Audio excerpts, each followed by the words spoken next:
Hello, my sweet peas. This is your gay auntie, ShiningNathan, and you probably moseyed on over here from TikTok, or if you found me organically on YouTube, I'm so happy. What we do here is some story time and other random shenanigans, and tonight we're going to have a wonderful story time of Sherlock Holmes and the Hound of Baskervilles by Sir Arthur Conan Doyle. Now, I'll be reading a lot of public domain books, as is my nature, and this is a fantastic mystery I thoroughly recommend you pick up on your own. There are fantastic places like Half Price Books or Amazon or your local bookstore to pick it up so you can read along with me. Now, I'm excited to have you reignite your love of reading of the classics, or just to have somebody relaxing in the background while you relax and maybe nod off, honey. Now, I'm so excited to have you here, baby. This is my first video on YouTube. So let's get into it with Chapter 1, Mr. Sherlock Holmes.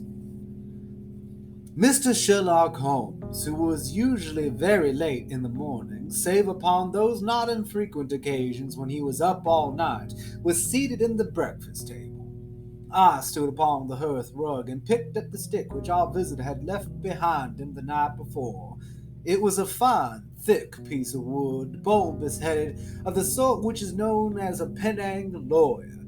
Just under the head was a broad silver band, nearly an inch across, to James Mortimer, M.R.C.S., from his friends of the C.C.H., which was graved upon it with the date of 1884. It was just such a stick as the old-fashioned family practitioner used to carry, dignified, solid, reassuring. "Well, Watson, what do you make of it?" Holmes was sitting with his back to me, and I had given him no sign of my occupation. "How do you know what I was doing? I believe you have eyes in the back of your head." "I have, at least, a well-polished silver-plated coffee pot in front of me," said he. "But tell me, Watson, what do you make of our visitor's stick? Since we have been so unfortunate as to miss him and have no notion of his errand, this accidental souvenir becomes of importance. Let me hear your reconstruction of the man by an examination of the stick."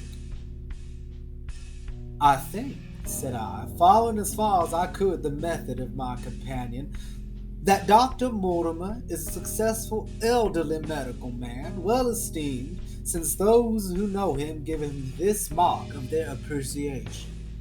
"Good," said Holmes. "Excellent.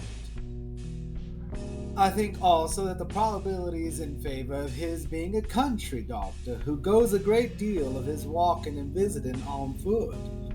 "Why so?"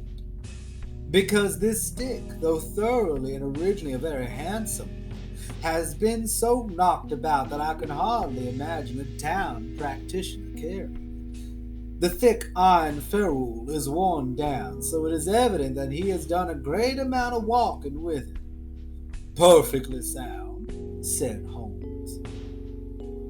"And then again, there is the Friends of the C.C.H. I should guess that to be the something hunt, the local hunt to which members he has possibly given some surgical assistance and which has made him a small presentation in return."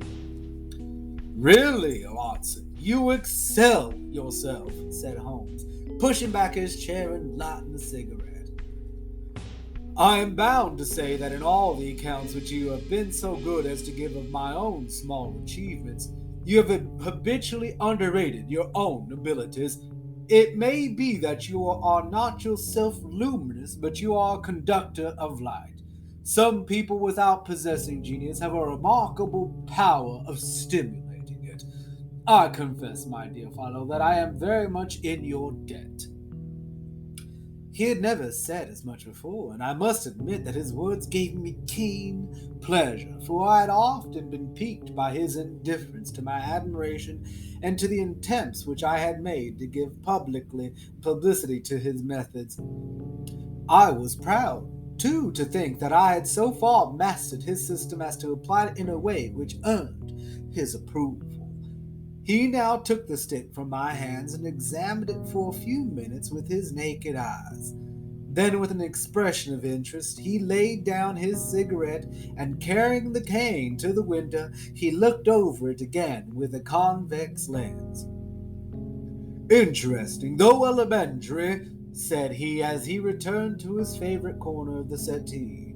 "There are certainly one or two indications upon the stick. It gives us a basis for several deductions."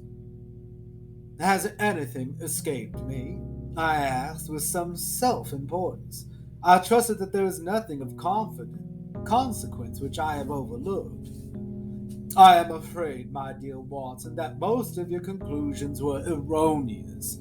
When I said that you stimulated me, I meant, to be frank, that in noting your fallacies, I was occasionally guided towards the truth. Not that you were entirely wrong in this instance. The man is certainly a country practitioner, and he walks a good deal." "Then I was right." "To an extent." "But that was all." No, my dear Watson, not all. By no means all.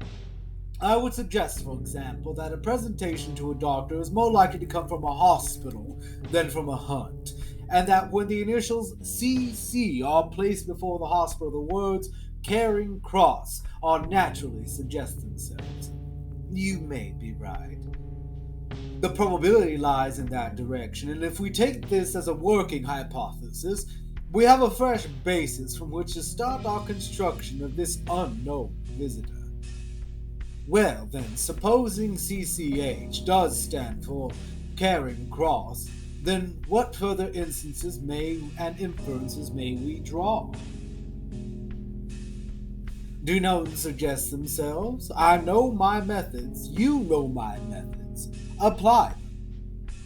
I can only think of the obvious conclusion that the man has practiced in town before going to the country. I think that we might venture a little further than this. Look at it in the light. On what occasion would it be most probable that such a presentation would be made? When would his friends unite to give him a pledge of their goodwill? Obviously, at the moment when Dr. Mortimer withdrew from the service of the hospital in order to start a practice for himself. We know there has been a presentation. We believe there has been a change from town hospital to a country practice. Is it then stretching our inference too far to say that the presentation was on the occasion of the change? It certainly seems probable.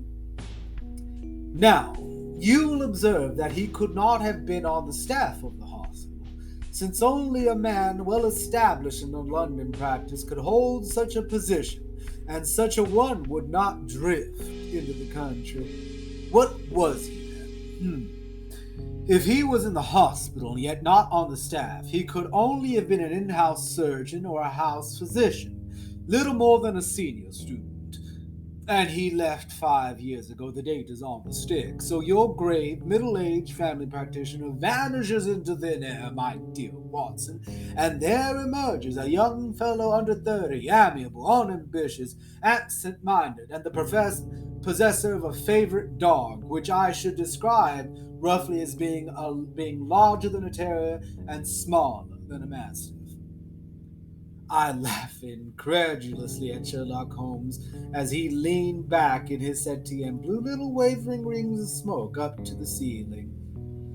"As to the latter part, I have no means of checking you," said I, "but at least it is not difficult to find out a few particulars about the man's age and professional career." From my small medical shelf, I took down the medical directory and turned to the name. There were several Mortimers, but only one who could be our visitor. I read his record aloud. Mortimer James, M.R.C.S., 1882. Gripen, Dartmoor, Devon, house surgeon from 1882 to 1884 at Charing Cross Hospital. Winner of the Jackson Prize from Comparative Pathology with an essay entitled Is Disease a Reversion? corresponding member of the Swedish Pathological Society, author of Some Freaks of Atavism, Lacent 1882. Dewey Progress, Journal of Psychology, March 1883. Medical officer for the parishes of Grimpen, Thorsley, and Highborough. No mention of the local hunt, Watson, said Holmes, with a mischievous smile. But a country doctor, as you very astutely observed. I think that I am fairly justified in my inferences as to the adjectives I said, if I remember right: amiable, unambitious, and absent-minded. It is my experience that it is only an amiable man in this world who receives testimonials, only an unambitious man who abandons a London career for the country, and only an absent-minded one who leaves his stick and not his visiting card after waiting an hour in your room. And the dog has been in the habit of carrying the stick behind his master. Being a heavy stick, the dog has held it tightly by the middle, and the marks of his teeth are very plainly visible. The dog's jaw, as shown in the space between these marks, is too broad, in my opinion, for a terrier, and not broad enough for a mastiff. It may have been. Yes, by Jove, it is a curly-haired spaniel. He had risen and paced the room as he spoke. Now he halted in the recess of the window. There was such a ring of conviction in his voice, then I glanced up in surprise. My dear fellow, how could you possibly be so sure of that? For the very simple reason that I see the dog himself on our very doorstep, and there is the ring of its owner. Don't move, I beg you, Watson. He's a professional brother of yours, and your presence may be of assistance to me. Now, in the dramatic moment of fate, Watson, when you hear a step upon the stair which is walking into your life, and you know not whether for good or ill, what does Dr. James Mortimer, the man of science, ask of Sherlock Holmes, the specialist in crime? Come in! The appearance of our visitor was a surprise to me, since I had expected a typical country practitioner. But he was a very tall, thin man with a long nose like a beak, which jutted out between two keen gray eyes set closely together and sparkling brightly from behind a pair of gold-rimmed glasses. He was clad in a professional but rather slovenly fashion, for his frock coat was dingy and his trousers frayed. Though young, his long back was already bowed, and he walked with a forward thrust of his head and a general air of peering benevolence. As he entered, his eyes fell upon the stick in Holmes's hand, and he ran towards it with an exclamation of joy. I am so very glad, said he. I am not sure whether I had left it here or in the shipping office. I would not lose that stick for the world. A presentation, I see, said Holmes. Yes, sir, from Charing Cross Hospital, for one or two friends there on the occasion of my marriage. Dear, that's bad, said Holmes, shaking his head. Dr. Mortimer blinked through his glasses in mild astonishment.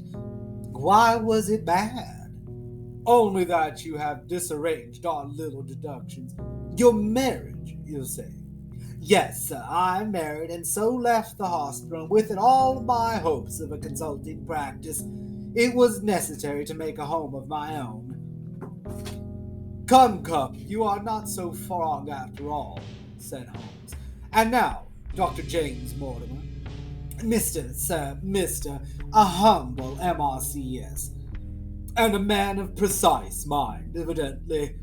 A dabbler in science, Mr. Holmes, a picker up of shells on the shores of the great unknown ocean. I presume that is Mr. Sherlock Holmes whom I am addressing, and not... No, this is my friend Watson.